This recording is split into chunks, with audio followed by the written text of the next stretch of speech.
حضرت عبداللہ بن عمر رضی اللہ تعالیٰ عنہ فرماتے ہیں کہ میں مدینہ منورہ سے نکلا ایک سفر کے لیے. میں نے کچھ کھجوریں، کچھ سرکہ، کچھ خشک چیزیں ساتھ رکھ لی کیونکہ سفر لمبا تھا. فرماتے ہیں کہ میں ابھی کچھ فاصلہ میں نے مدینے کا طے کیا تو ایک صحرا آیا. دوپہر کا وقت ہو گیا تو میں کھانا کھانے لگا. رمضان کا مہینہ نہیں تھا، محرم سفر کے ایام چل رہے تھے.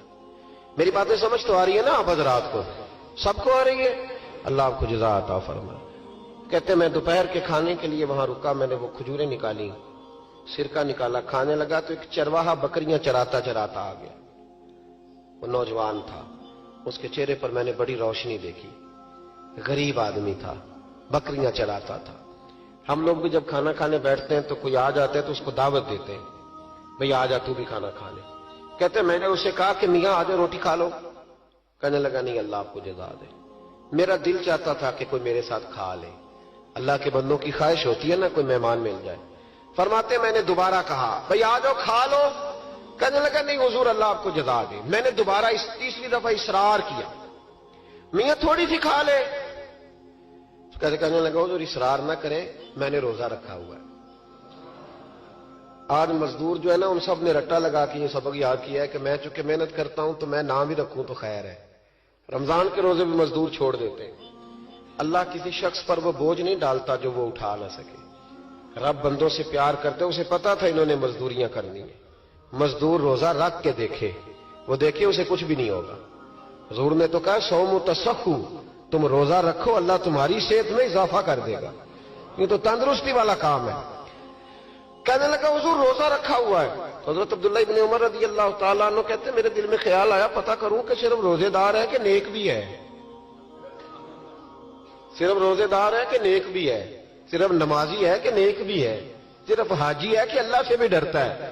ذرا دیکھوں تو صحیح، آزماؤں. آپ فرماتے میں اٹھ کے قریب گیا، کھانا میں نے کھا لیا تو بکریاں تھی اس کے پاس، 300-400 بکری چرا رہا تھا. تو ایک بکری کی پشت پہ میں نے ہاتھ پھیرا. میں نے کہا بیچو گے بکری؟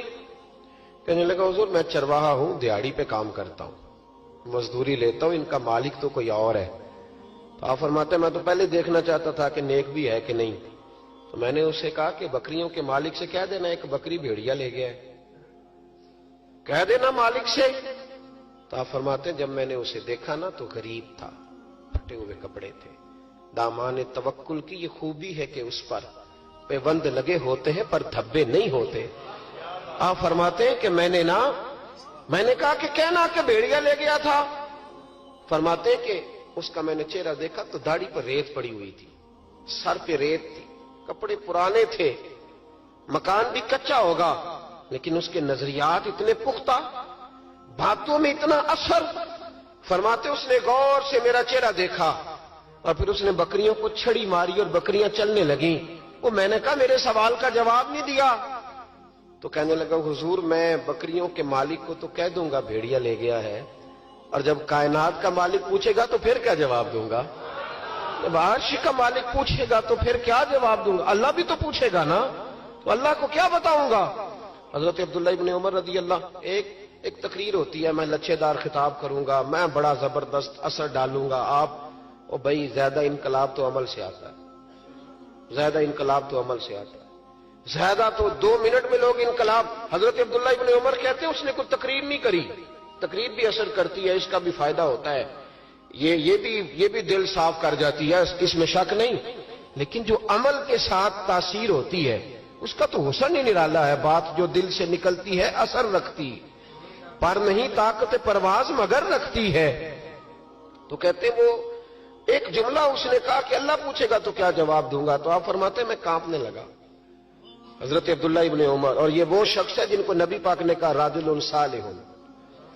عبداللہ بن عمر نیک آدمی ہے، حضور نے کہا نیک آدمی ہے.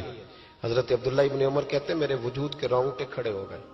میں سفر پر نہیں گیا بلکہ میں وہیں سے واپس ہو لیا اور میں سیدھا اس شخص کے میں نے مالک کا پتہ کیا کس کی بکریاں چراتا ہے.